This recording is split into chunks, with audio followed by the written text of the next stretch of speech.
Hi there, and in today's Excuse the Beard, I want to talk about Formula One and what went down at the Abu Dhabi Grand Prix, which the FIA just investigated, and it cost Michael Masi his job recently. Um, I've been a Formula One fan for a very, very long time. It's been a while since I've been covered Formula One as a journalist, and I, don't have the eons and reams of experience that some Formula One writers and broadcasters or even YouTubers have.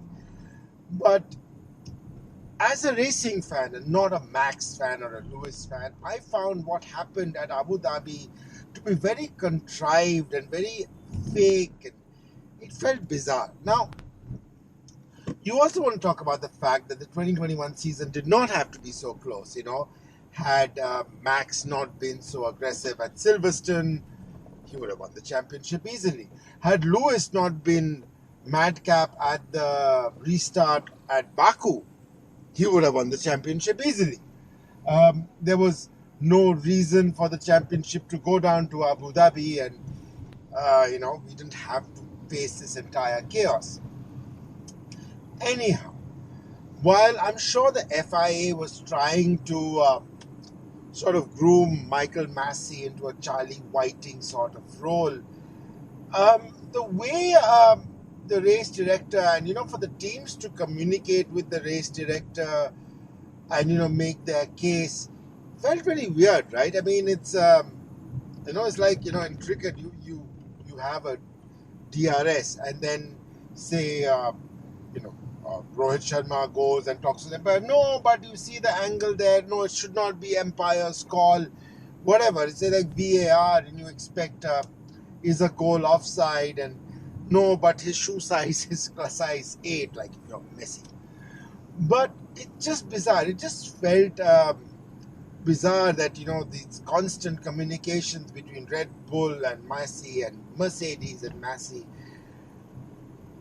and in video replays in many other sports, whether it is cricket or football or American football like NFL, where you have video replays, they feel that there's a break in play, and that's what I want to talk. I mean, cricket has a break in play after every ball, after every shot. American football has a break in play after every play, so you can do video replays without really affecting the quality of the game. Now, you can see it VAR. It does sort of affect the quality of football, because you can have these long VAR decisions. But the play is halted in Formula One, and if you've noticed this, particularly with stewards' decisions, you see those that there's been an incident, whether it's a collision or somebody's cut a corner, and the stewards want to make a slight break in the they take note of an incident. They're not disqualifying anybody. It sometimes takes 2, 3, 4 laps for them to take note of something, and then another 2, 3, 4 laps for the decision to be, announced. Is this guy getting a 5-second penalty, 10-second penalty, stop-go penalty, whatever it is.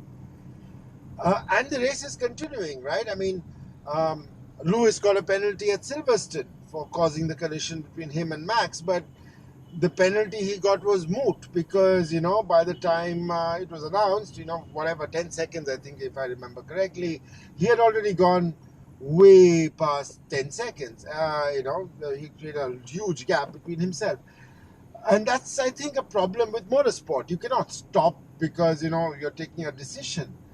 But this was a replay for the sake of the championship, and it somehow seemed contrived. I mean, I don't know what would have made fans happy. I mean, including myself. I don't know if I'd been happy had it been, okay, don't let lap cars pass. Why should the lap cars be allowed to pass? But what happens where? Or do you let both Lewis and Max fight it out in a 1-to-1 head-on, both with fresh tires, have a lap off or 3 lap off or whatever it is? I don't know. I don't know what the right solution over there would have been for Formula One. But and you know, it's like it felt like a penalty shootout at level. It's never fair, right? It's never fair. Any decision, somebody or the other would have been unhappy, whether it was um, Christian Horner and Max Verstappen or Toto Wolff or Lewis Hamilton. Somebody would have been unhappy. Um, I genuinely don't think the team should have had communications with the race director. It just felt wrong. I mean, you're making your appeal over there. It's like, you know, the guy who has the better lawyer wins the case. I don't agree with that. I think that was wrong. Um, but you know, in this drive to survive era of Formula One, the entire thing felt very contrived, very wrong, and very silly. Um, and it has definitely not helped Formula One in the eyes of older fans such as myself. I mean, I didn't really like the way the Formula One season ended. That said, I can't wait for the new season to start, a normal season after 2 years of madness. I think on the whole, Liberty Media has been good for F1.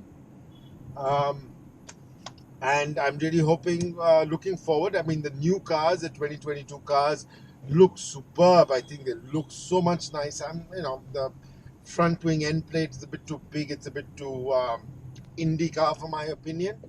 But I mean, the color scheme on that Ferrari and the color scheme on that Aston, oh my God, those are fan-fucking-tastic. Sorry about my language there. But wow, I mean, it's amazing. I'm so happy Formula One is coming back soon. I'm glad that they're taking a bit more calls, but I think motorsport in general has to figure out some new appeal laws now that you have 500 cameras at every race. Now that you have onboard cameras showing you angles, now that you have radio communications. I mean, it was one thing when you only had 10 cameras in any sport, whether it's cricket, football, NFL, volleyball, tennis. Now that you have the technology, now that you have the ability to decide, there should be better rules. Yes, there is still a human involved in adjudicating the rules, and whether it is a judge or a race director or an umpire or a referee, humans will adjudicate in one way or another. I do not feel, and I'd like to believe that Michael Masi was not biased towards Christian Horner or against Toto Wolff or for Max Verstappen or against Lewis Hamilton. It's but I think Formula One and all motorsport, again, all motorsport, it's not just Formula One. It goes through all the junior categories as well as the two-wheeler categories, where you have the advantage of so many more cameras, so much more information, and better decisions have to be taken. So these are my 2 cents. Again, I am just a fan on Formula One. I really like watching the sport. I've watched it for 25 years. So yeah, do let me know if you like this video. It's something different. I don't usually talk about sport. I think I should start now. But these are my thoughts on Formula One, and I'm really looking forward to the 2022 season. I hope you are as well. Thank you so much for watching. And do subscribe to this channel. I try and do a lot of car and aviation videos, automotive and aviation, but I think I'll do a bit of sport here and there as well. Thanks a ton.